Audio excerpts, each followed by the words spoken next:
nga ba ang pagsulat? Ang pagsulat ay isa sa 5 makrong kasanayan para sa epektibong pakikipagkomunikasyon. Bakit nga ba mahalaga ang pagsulat? Ito ay isang paraan upang ipahayag ang iyong panloob na sarili upang palayain ang nararamdaman mo sa naiipit na isang lugar. Marunong tayo magsulat, ngunit hindi tayo marunong sumulat. Isang pahayag na sinabi ng guro namin na marunong nga tayo magsulat, pero paano kapag hindi natin ito ginagamit? Paano kapag wala tayong alam? Paano kapag hindi natin marunong magsulat? Kaya ito ay nagpapalaya sa atin upang ipahayag ang ating totoong nararamdaman. Ito ay isang extension ng aksyon para ipahayag sa mga ibang tao na kung na mahal natin sila, na appreciate natin sila. Ganon ang pagsulat. Paano ka naman kapag hindi natin ito ipinapahayag? Paano kapag ito'y hindi natin inaatupag?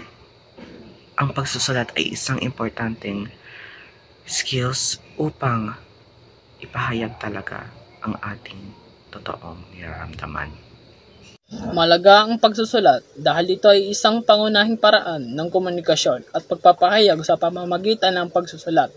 Maaari din ating iparating ang ating mga ideya, saloobin at impormasyon sa iba.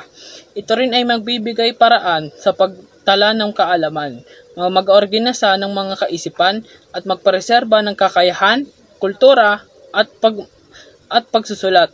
Ang mahusay na pagsusulat ay isang makakatulong sa pagbuo ng malinaw na pag-unawa at pagkikipag-ugnayan. Ang pagsusulat isang paraan upang mailabas ang saloobin, damdamin at ideya. Nakatulong ito upang maipahayag ang mga bagay na mahirap sabihin ng direkta. Sa pagsusulat, natututo ang tao na maibigay ang kanyang ideya at mag-isip ng mas malalim. Para sa akin ay madami makukuha ang isang tao sa pagsusulat dahil nakakatulong ito sa pag-express ng emosyon, malalabas yung mga nararamdaman nila dahil sa pagsusulat. Katulad ng pagsusulat ng letter para ibigay dun sa tao. Para sa akin, makakatulong yun kasi pag hindi mo gusto mag-open sa isang tao or pag ayaw mong kausap yung tao, dinadaan mo na lang ito sa pagsulat. Tapos yung pagkakaroon ng idea pagdating sa buhay or like yung aspeto ng buhay, yung culture ng mga tao at yung pag-iisip ng pakikisamahan mo. Last is yung communication pagitan sa tao. Dati kasi walang technologies, more on sulat lang, parang ayun lang yung way ng communication nila para malaman kung kamusta sila. Ang makakamtan ng isang tao ay maliban sa pagkakaroon ng malawak na kakayahan, mailahad ang kanilang emosyon o damdamin sa pamamagitan ng pagsusulat. Dito din natin maipapakita ang kalagahan ng pagkakaroon ng koneksyon at komunikasyon sa iba't ibang tao. Sa paraan na ito ay kaya humahaba ang buhay ng ating historya at ang ating nakaraan dahil ang pagsulat ay nagagamit natin upang ingatan ang mga pangyayari sa panahon ng ating mga ninuno. Dito natin makikita kung paano natin nagagawang makipag-usap sa ating nakaraan at sa kinakaharap. Isa din sa mga mahalaga nating makakamtan ay una sa lahat ay impormasyon. Ito ay isang daan na makakuha ang tao ng karagdagang kaalaman hindi lang sa isa't isa, pero sa kung ano din ang nakapaligid sa ating kapaligiran. Ang makakamtan ng isang tao sa isang pagsulat ay pwedeng ikabuti ng lahat kung ito ay sinasagawa ng maayos at tama. Kaya ang pagsulat talaga ay nakatutulong sa ating utak dahil isa siya sa gumagalaw ng ating isip para magkaroon tayo ng malikhain na imahinasyon at kritikal na pag-iisip kung ang ating isinusulat ay nagdudulot ba ng kabutihan o kasamaan at pagkasira sa iyong kapwa. Bakit nga mahalaga ang akademikong pagsusulat? Mahalaga ang akademikong pagsusulat dahil nakakatulong ito mas mapalawa ang kaalaman ng bawat mag-aaral sa isang paaralan. Isa na sa halimbawa nito ay ang research na nakakatulong kung mas mapalawak ang iyong kaalaman dahil Sa research, naghahanap tayo ng datos upang ito'y ating pag-aralan. At dahil doon, mas malawak ang ating kaalaman. Ayun lang.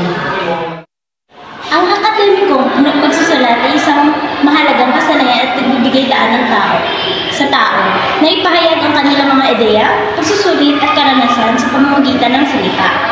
Ito ay nagpapahintulot sa mga tao na magbibigay ang kanilang kaalaman, informasyon sa iba, na magbibigay daan sa pagbuo ng komunidad at kultura.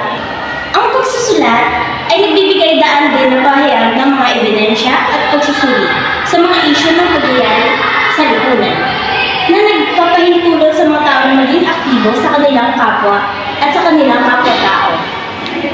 Mahalaga ito upang malaman at matutunan ang katangian ng tekstong ekspository.